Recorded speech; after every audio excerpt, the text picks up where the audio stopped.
Iraq के Baghdad के उपनगरीय क्षेत्र में रेगिस्तान के बीचों बीच मिट्टी से बना एक पुराना घर खड़ा था। ये घर सदियों पुराना लगता था, दीवारों पर दरारें, छत से झूलती पुरानी लालटेन और बाहर रेत उड़ाता हुआ हवा। यहाँ एक साधु रहता था। उसकी उम्र 100 साल के आसपास थी। उसकी आंखें धुंधली हुई थीं, मगर अंदर एक तेज रोशनी थी। लोग कहते थे कि वो साधु दुनिया से कट चुका है, मगर समय से आगे देख सकता है। साधु सोया हुआ था। बाहर पूरी तरह से सन्नाटा था, जैसे पूरी दुनिया सो चुकी हो। तभी दरवाजे पर दस्तक हुई। साधु हड़बड़ाकर उठा। वो देर तक सुनता रहा, फिर आहिस्ता से बोला, इस समय कौन हो सकता है? यहां तो सदियों से कोई नहीं आया। दस्तक एक बार फिर हुई, इस बार थोड़ी जोर से।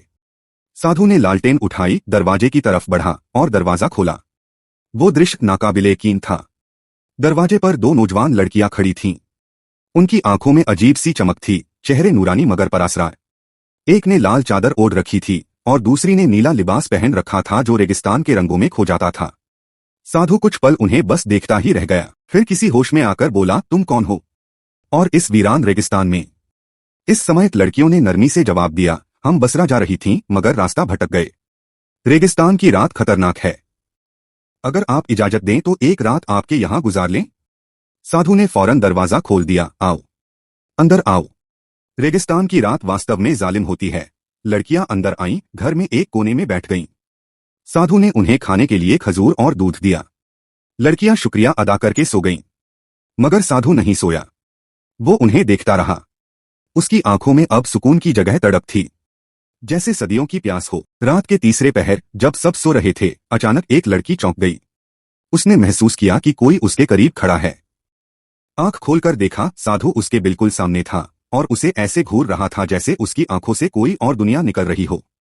क्या कर रहे हो? लड़की ने चौंक कर पूछा। साधु फौरन पीछे हटा। कुछ नहीं, बस कंबल देने आया था।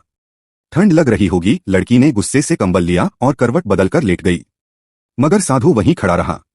देर तक खामोशी से उन्हें ताकता रहा। सुबह हुई। लड़कियां शुक्रिया अदा करके रवानगी की तैयारी करने लगीं।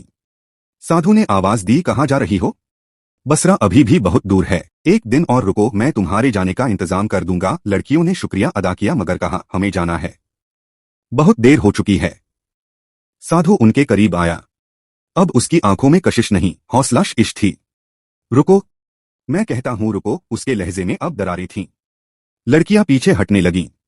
अचानक एक लड़की ने ऊंची आवाज में कहा, हमें तुम पर शक था, अब यकीन हो गया। तुम वही हो ना जिसके बारे में बगदाद की पुरानी किताबों में लिखा है? साधु चौंक गया। किताबें? कौन सी किताबें? दूसरी लड़की ने कहा, तुम सदियों से इस रेगिस्तान में हो। लोग वे कहते हैं कि आप किसी आध्यात्मिक पद पर हैं, लेकिन सच्चाई कुछ और ही है। आपने कई यात्रियों को रोका है और वे कभी वापस नहीं लौटे। साधु की आंखों से अब चेतना का रंग गायब हो गया था। उन्होंने कहा, वे सब मेरे थे, बिल्कुल तुम्हारी तरह। तुम्हें नहीं पता, तुम में वो खुशबू है जिसकी मुझे सदियों से तलाश थी। तुम यहां से नहीं जा सकती। लड़कियां पीछे हट गईं। तभी उनमें से एक ने अपनी जेब से कुछ निकाला, एक पुराना ताबीज। हम भी तुम्हारे जैसे हैं यात्री, लेकिन ज्ञान के रक्षक। हमें पता था कि तुम जीवित हो। हमें तुम्हें खत्म करने के लिए भेजा गया है। साधु जोर से चिल्लाया, मानो पूरा रेगिस्तान उसके पास से गुजर गया हो। नहीं, उसका शरीर कांपने लगा। दीवारें हिलने लगीं। पुराने ताबीज से रोशनी फूट पड़ी।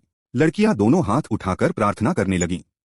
साधु नीचे झुका, जमीन से मुट्ठी भर रेत उठाई और हवा में उछाल दी।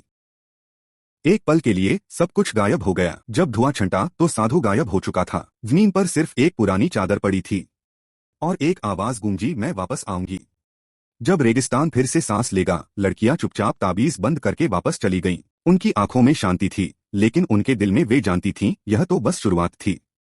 अभी जारी है। अगले भाग के लिए लाइक और सब्सक्राइब करें।